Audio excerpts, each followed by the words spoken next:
നമ്മുടെയൊക്കെ ജീവിതത്തിൽ നമ്മളൊക്കെ ഓരോരോ സാഹചര്യങ്ങളിൽ ഓരോരോ മുഖംമൂടികൾ അണിഞ്ഞാണ് ജീവിക്കാറ്, അല്ലേ? നിങ്ങൾ കേട്ടില്ലേ, ഓരോ മനുഷ്യൻ്റെ ഉള്ളിലും ഓരോ രാമനുമുണ്ട്, ഓരോ രാവണനുമുണ്ട് എന്ന്. ആ നമ്മുടെ ഉള്ളിലുള്ള രാമനും സാഹചര്യങ്ങൾക്കനുസരിച്ച് പുറത്തു ചാടും എന്നുള്ളതാണ്. ഒരു വ്യക്തി സ്വന്തം വീട്ടിലായിരിക്കുമ്പോഴുള്ള അതേ സ്വഭാവവും പെരുമാറ്റവുമായിരിക്കുമോ നാട്ടുകാരുടെ ഇടയിൽ? ഇനി വീട്ടിൽ തന്നെ ആയാലും അച്ഛനോടും അമ്മയോടും ഭാര്യയോടും ഭർത്താവിനോടും അല്ലെങ്കിൽ മക്കളോടും സഹോദരങ്ങളോടും ഒക്കെ തുല്യ അളവിലുള്ള പെരുമാറ്റവും സ്വഭാവവും ഒക്കെ ആയിരിക്കുമോ? ഭാര്യയുടെ അടുത്ത് ഒരു മുഖം, ഒരു റോൾ, അച്ഛൻ്റെ അടുത്ത് ഒരു റോൾ, മക്കളുടെ അടുത്ത് മറ്റൊരു മുഖം. ആ രീതിയിലല്ലേ നമ്മൾ എല്ലാവരും ജീവിക്കാറ്? ഇനിയിപ്പോൾ ഇതൊന്നും വേണ്ട, നമ്മൾ ഒരു ഹോസ്പിറ്റലിൽ പോവുകയാണെങ്കിൽ അല്ലെങ്കിൽ ഒരു പോലീസ് സ്റ്റേഷനിൽ പോവുകയാണെങ്കിൽ അവിടുത്തെ ഇൻസ്പെക്ടറോട് അല്ലെങ്കിൽ ഹോസ്പിറ്റൽ ഡോക്ടറോട് ഒരേ രീതിയിലാണോ പെരുമാറുക? ഓരോ സ്ഥലത്തും ഓരോരോ മുഖമായിരിക്കില്ലേ? സ്വന്തം വീട്ടിൽ സ്വന്തം ഭാര്യയോടും മക്കളോടും ഒക്കെ നിസ്സാര കാര്യത്തിന് വളരെ പെട്ടെന്ന് ചൂടായിക്കൊണ്ടിരിക്കുന്ന ഒരു വ്യക്തി ഒരു സർക്കാർ ഓഫീസിൽ പോയാൽ അല്ലെങ്കിൽ ഒരു ഡോക്ടറെ അടുത്ത് പോയാൽ അല്ലെങ്കിൽ ഒരു പോലീസ് സ്റ്റേഷനിൽ പോയാൽ അവിടുന്ന് എന്തെങ്കിലും ഒരു പ്രകോപനം തിരിച്ചിങ്ങോട്ട് ഉണ്ടായാൽ പോലും അതേ രീതിയിൽ തന്നെ ചൂടാവാൻ നിൽക്കാറുണ്ടോ? അപ്പോൾ ഇവിടെയൊക്കെ എന്താണ് യഥാർത്ഥത്തിൽ സംഭവിക്കാറ്? അത്തരം സാഹചര്യങ്ങളിൽ നമ്മളുടെ വികാരങ്ങളെയൊക്കെ അടിച്ചമർത്തി വെച്ച് മര്യാദക്കാരൻ്റെ അല്ലെങ്കിൽ ശാന്ത സ്വഭാവക്കാരൻ്റെ മുഖംമൂടി എടുത്തണിയാറില്ലേ? നമ്മളുടെ ഉള്ളിലെ ഈ വിവിധ തരത്തിലുള്ള സ്വഭാവങ്ങൾ നമ്മൾക്ക് എവിടുന്ന് കിട്ടുന്നതാണ് എന്ന് ചിന്തിച്ചിട്ടുണ്ടോ? എന്ന് വെച്ചാൽ നമ്മളുടെ ചെറുപ്രായത്തിൽ നമ്മളുടെ കുടുംബത്തിൽ നിന്ന്, ബന്ധുമിത്രാദികളിൽ നിന്ന്, അയൽപക്കത്തു നിന്ന്, ടീച്ചർമാരിൽ നിന്ന്, സഹപാഠികളിൽ നിന്നൊക്കെ ലഭിച്ച വിവിധ ജീവിത അനുഭവങ്ങളാണ് നമ്മളുടെ സ്വഭാവത്തെ രൂപപ്പെടുത്തുന്നത് എന്നുള്ളതാണ്. നമ്മുടെ സംസ്കാരവും ഇത്തരത്തിൽ തന്നെയാണ് രൂപപ്പെടുന്നത്. അങ്ങനെ ഇത്തരത്തിൽ ജീവിച്ചു പോകുമ്പോൾ നമ്മുടെ ജീവിതത്തിൽ അപ്രതീക്ഷിതമായി വളർച്ചയുടെ ഘട്ടത്തിൽ ചില തിരിച്ചടികൾ വരികയും ജീവിതം സ്റ്റക്കായി പോവുകയൊക്കെ ചെയ്യാറുണ്ട്. അതിൻ്റെ കാരണം മറ്റൊന്നുമല്ല, ജീവിതത്തിൻ്റെ വളർച്ചയുടെ ഘട്ടത്തിൽ നമ്മളുടെ ചുറ്റുപാടുകളിൽ നിന്ന് ലഭിച്ച ഈ ചില സംഭവങ്ങൾ അല്ലെങ്കിൽ ചില ദുരനുഭവങ്ങളുടെ ട്രോമകൾ നമ്മളുടെ ഉള്ളിൽ സപ്രസ്ഡായി കിടന്നിരുന്നത് ജീവിതഘട്ടത്തിൽ ചില അവസരങ്ങളിൽ ചില അനുഭവങ്ങൾ വരുമ്പോൾ പുറത്തു ചാടുന്നതാണ്. അത്തരത്തിലുള്ള സാഹചര്യങ്ങളെ അല്ലെങ്കിൽ അത്തരത്തിലുള്ള ട്രോമകളെ നമ്മുടെ ഉള്ളിലെ ഷാഡോ സെൽഫ് എന്നും പറയാറുണ്ട്. എന്ന് വെച്ചാൽ ചെറുപ്പം മുതൽ നിങ്ങളുടെ ഉള്ളിൽ സപ്രസ് ചെയ്തു വെച്ചിരിക്കുന്ന ചില റിയാലിറ്റിയാണ് ഷാഡോ സെൽഫ് എന്ന് വിളിക്കുന്നത്. കുറച്ചുകൂടി വ്യക്തമായി പറഞ്ഞാൽ, ഒരു കുട്ടി ജനിച്ച് വളർച്ചയുടെ ഘട്ടത്തിൽ ആ കുട്ടി എപ്പോഴൊക്കെയോ മനസ്സിലാക്കും തൻ്റെ ചില പ്രവൃത്തികൾ, ചില കാര്യങ്ങൾ മറ്റുള്ളവരെ തൃപ്തിപ്പെടുത്തുന്നില്ല, മറ്റുള്ളവരെ സന്തോഷിപ്പിക്കുന്നില്ല എന്ന് വെച്ചാൽ പരാശ്രയത്വ ബോധമുള്ള ആ പ്രായത്തിൽ കുട്ടിയുടെ മനസ്സിലുണ്ടാകുന്ന ചിന്ത അതായിരിക്കും, ഞാൻ ചിലതൊക്കെ വേണ്ടാന്ന് വെച്ച് എൻ്റെ ആഗ്രഹങ്ങളെ സപ്രസ് ചെയ്തു വെച്ചാൽ മറ്റുള്ളവർക്ക് സന്തോഷമുണ്ടാകുമ്പോൾ എനിക്ക് കൂടുതൽ അംഗീകാരം ലഭിക്കുന്നു എന്ന്. അങ്ങനെ വരുമ്പോൾ അപ്പോൾ മുതൽ ആ കുട്ടി തൻ്റെ ഇഷ്ടങ്ങളെ മറ്റുള്ളവർക്ക് വേണ്ടി ത്യജിക്കാനും പലതും സഹിക്കാനും തൻ്റെതായ ഇഷ്ടങ്ങളെയും ശീലങ്ങളെയും സപ്രസ് ചെയ്തു വയ്ക്കാൻ പരിശീലിക്കുന്നു എന്നർത്ഥം. എന്ന് വെച്ചാൽ അത് ചിലപ്പോൾ പോസിറ്റീവോ നെഗറ്റീവോ ആവാം കേട്ടോ. അതെന്തായാലും മറ്റുള്ളവർക്ക് വേണ്ടി ഇതെല്ലാം മനസ്സിലടക്കാൻ ശീലിക്കുന്നു എന്നുള്ളതാണ്. അതാണ് ഞാൻ നേരത്തെ പറഞ്ഞ നമ്മുടെ ഓരോരുത്തരുടെ ഉള്ളിലെ രാമനും രാവണനും. എന്ന് വെച്ചാൽ ഓരോ വ്യക്തിയുടെ ഉള്ളിലും നല്ലതായ ഒരു സൈഡുമുണ്ട്, മോശമായ ഒരു സൈഡുമുണ്ട് എന്നർത്ഥം. ഇത് രണ്ടും ചേർന്നതാണ് ഒരു വ്യക്തി എന്ന് പറയുന്നത്.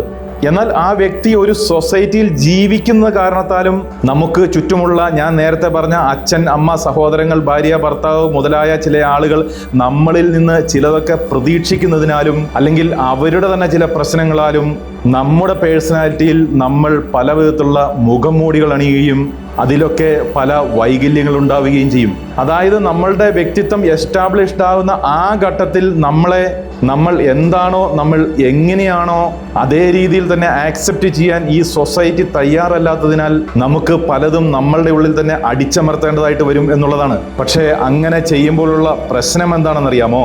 അത് നിങ്ങളുടെ അടിസ്ഥാന സ്വഭാവമാണ് നിങ്ങൾ അടിച്ചമർത്തി വെച്ചിരിക്കുന്നതെങ്കിൽ അത് നിങ്ങൾക്ക് ഭാവിയിൽ ബുദ്ധിമുട്ടുണ്ടാക്കും എന്നുള്ളതാണ്. അങ്ങനെ കാലം മുന്നോട്ട് പോകുന്ന അവസരത്തിൽ അത് നിങ്ങളുടെ ഷാഡോ സെൽഫായി നിങ്ങളെ തന്നെ ബുദ്ധിമുട്ടിക്കുന്ന രീതിയിൽ വലിയൊരു നിഴലായി നിങ്ങളുടെ മുമ്പിൽ നിറഞ്ഞു നിൽക്കുകയും ചെയ്യും. അത്തരം സാഹചര്യത്തിലാണ് നമ്മളുടെ ഈ ഷാഡോ സെൽഫിനെ എങ്ങനെയാണ് ഹാൻഡിൽ ചെയ്ത് നിർത്തേണ്ടത് എന്ന് നമ്മൾ ചിന്തിക്കേണ്ടത്. ഇങ്ങനെ വരുമ്പോൾ ഇതിലുള്ള ഒരു യഥാർത്ഥ വസ്തുത എന്താണെന്നറിയാമോ? നിങ്ങൾ ജനിക്കുന്ന സമയത്ത് നിങ്ങളുടെ ഉള്ളിൽ ജന്മവാസനയായി എന്താണോ ഉള്ളത് അതിനെ നിങ്ങൾ കൃത്യമായ കാരണങ്ങൾ സഹിതം വ്യക്തമായ ദിശാബോധത്തോടുകൂടി ട്രെയിനിങ് കൊടുത്ത് പരിശീലിക്കുകയാണെങ്കിൽ മാത്രമേ അത് ശരിയാവുകയുള്ളൂ. പകരം അതിനെയൊക്കെ അടിച്ചമർത്തി വെക്കുകയാണെങ്കിൽ ഭാവിയിൽ അത് പൊന്തി വരിക തന്നെ ചെയ്യും. അത് വളരെ ഭീകരമായ ഒരു മാനസികാവസ്ഥയിലേക്ക് നിങ്ങളെ കൊണ്ടെത്തിക്കുകയും ചെയ്യും.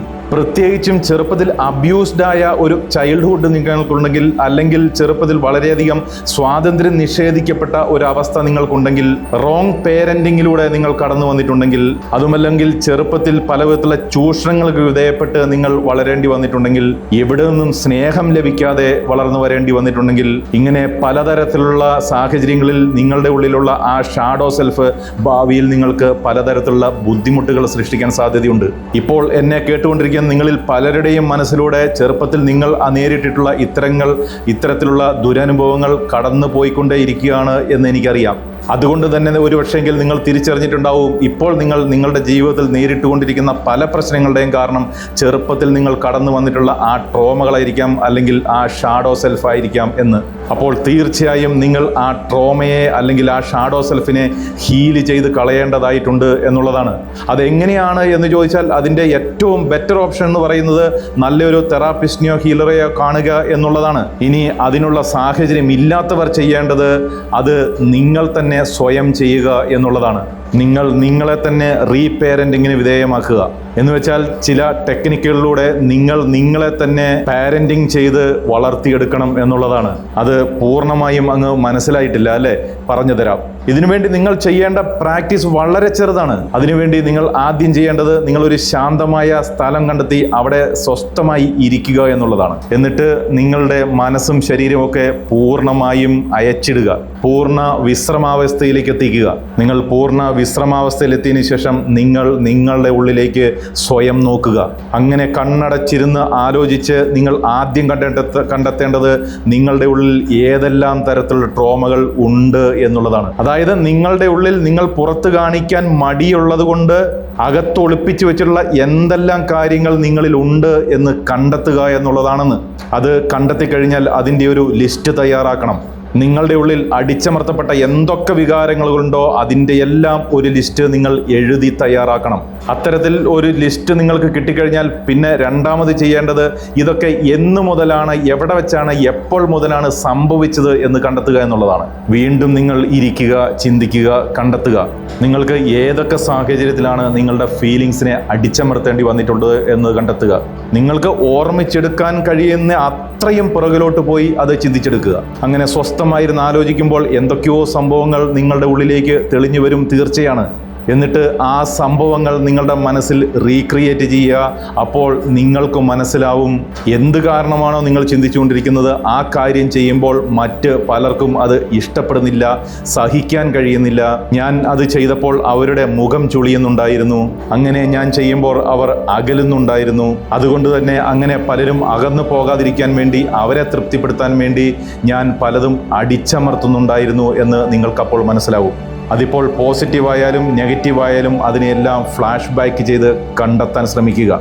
എന്തൊക്കെയാണ് നിങ്ങൾ ഒളിച്ചു വെച്ചിട്ടുള്ള, അടിച്ചമർത്തി വെച്ചിട്ടുള്ള വികാരങ്ങൾ എന്ന് നിങ്ങൾ കണ്ടെത്തുക. എവിടെ വെച്ചാണ് അത് സംഭവിച്ചത്, ജീവിതത്തിൽ ഏതു ഭാഗത്ത് വെച്ചാണ് സംഭവിച്ചത് എന്ന് മനസ്സിലാക്കിയെടുക്കുക. ആ സംഭവങ്ങളെ ഓർത്തെടുക്കുക. മൂന്നാമതായി നിങ്ങൾ ചെയ്യേണ്ടത് അത്തരത്തിലുള്ള ഓരോ സംഭവങ്ങളും എടുത്ത് അത് എന്ത് കാരണത്തിൻ്റെ പേരിലായിരിക്കും ഞാൻ എന്നെ തന്നെ മറച്ചു വെക്കേണ്ടി വന്നത്, എൻ്റെ വികാരങ്ങളെ അടിച്ചമർത്തി വെക്കേണ്ടി വന്നത് എന്ന് എഴുതിയെടുക്കുക. എനിക്കുറപ്പാണ് അതിൽ കൂടുതൽ ആളുകളും എഴുതുന്നത് അത് മറ്റുള്ളവർക്ക് ഇഷ്ടപ്പെടുന്നില്ലാത്തത് കൊണ്ട് മറ്റുള്ളവരെ വിഷമിപ്പിക്കണ്ട എന്ന് വിചാരിച്ചിട്ട്, അതുമല്ലെങ്കിൽ ആരുടെയൊക്കെയോ പ്രീതി പിടിച്ചു പറ്റാൻ വേണ്ടി, അല്ലെങ്കിൽ ഭയം കാരണമൊക്കെ ആയിരിക്കും. എന്തായാലും ശരി, ആ കാരണം എഴുതിയെടുക്കുക. ഇത്രയും ചെയ്തു കഴിഞ്ഞാൽ ഇനി അടുത്ത സ്റ്റെപ്പിൽ നിങ്ങൾക്ക് വലിയ റോളില്ല എന്നുള്ളതാണ്. നിങ്ങൾ അവിടെ ചെയ്യേണ്ടത് ഇത്ര മാത്രമാണ്. നിങ്ങളുടെ മനസ്സിനോട് വ്യക്തമായി പറയുക, ഞാൻ ഇങ്ങനെ ആവാൻ കാരണം, ഇപ്പോൾ എൻ്റെ ജീവിതത്തിൽ ഇങ്ങനെ സംഭവിക്കാൻ കാരണം ഞാൻ തെറ്റ് ചെയ്തതുകൊണ്ടല്ല, എന്നിലുള്ള ഷാഡോ സെൽഫാണ് എന്ന്, അല്ലെങ്കിൽ എൻ്റെ ഉള്ളിലുള്ള ട്രോമകളാണ് എന്ന്. എനിക്ക് ഇത്തരത്തിലുള്ള ഷാഡോ സെൽഫ് ട്രോമകൾ ഉണ്ടാവാൻ കാരണം ചെറുപ്രായത്തിൽ എനിക്കുണ്ടായിട്ടുള്ള ഇത്തരത്തിലുള്ള അനുഭവങ്ങളാണ്, അല്ലാതെ ഞാൻ യാതൊരു തെറ്റും ചെയ്തിട്ടില്ല, എല്ലാം മറ്റുള്ളവർക്ക് വേണ്ടിയായിരുന്നു, മറ്റു പലതിനു വേണ്ടിയായിരുന്നു എന്ന്. ഇങ്ങനെ നിങ്ങൾ നിങ്ങളെ തന്നെ സ്വയം മനസ്സിലാക്കിക്കാൻ ശ്രമിക്കുക. പല ആവർത്തി മനസ്സിനെ പറഞ്ഞ് പഠിപ്പിക്കാൻ ശ്രമിക്കുക. അന്ന് ഇതൊന്നും മനസ്സിലാക്കാനുള്ള കഴിവോ അറിവോ എനിക്കില്ലായിരുന്നു, എന്നാൽ ഇന്ന് ഞാൻ വളർന്നിരിക്കുന്നു, എനിക്കിതൊക്കെ മനസ്സിലാക്കാനുള്ള കഴിവുണ്ട് എന്ന് മനസ്സിൽ വിചാരിച്ച് നിങ്ങൾ ആ പഴയ കുട്ടിയുടെ സ്ഥാനത്ത് പോയിരിക്കുക. എന്നിട്ട് ആ ഫ്ലാഷ് ബാക്കുകളിൽ ഓരോന്ന് വീണ്ടും വീണ്ടും എടുത്ത് ഓരോന്നായി മനസ്സിൽ റീവൈൻഡ് ചെയ്യുക. എന്നിട്ട് മനസ്സിൽ റിപ്പീറ്റഡായി ചിന്തിക്കുക.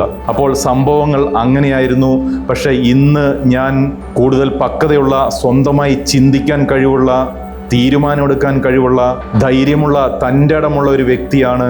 പക്ഷേ ഞാനിപ്പോൾ കണ്ടുകൊണ്ടിരിക്കുന്ന ആ കാഴ്ച മാത്രമാണ് പഴയതായിട്ടുള്ളത്.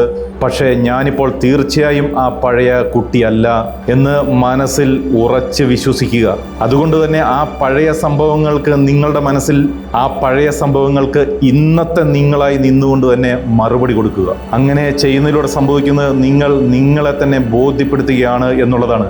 ആരെങ്കിലും എന്തെങ്കിലും പറഞ്ഞു എന്ന് വിചാരിച്ചിട്ട് ഞാനിപ്പോൾ ഇങ്ങനെ ആവേണ്ടതില്ല, ഞാനിപ്പോൾ ഒരുപാട് വളർന്നിരിക്കുന്നു, എനിക്കിപ്പോൾ എല്ലാം അറിയാം, ഈ ലോകത്തെ മുഴുവൻ സന്തോഷപ്പെടുത്താൻ എനിക്ക് കഴിയില്ല എന്ന് ഞാൻ മനസ്സിലാക്കുന്നു, ഈ ലോകത്തെ മുഴുവൻ സന്തോഷപ്പെടുത്തേണ്ട ആവശ്യം എനിക്കില്ല എന്നും ഞാൻ തിരിച്ചറിയുന്നു. അതുകൊണ്ട് നിങ്ങൾ അവിടെ ഇരുന്ന് ആ പഴയ കുട്ടിക്ക് പകരം പക്വതയുള്ള തീരുമാനം എടുക്കുന്നതായി സങ്കല്പിക്കുക. അങ്ങനെ ഓരോ സംഭവങ്ങളും മനസ്സിൽ കൊണ്ടുവരിക.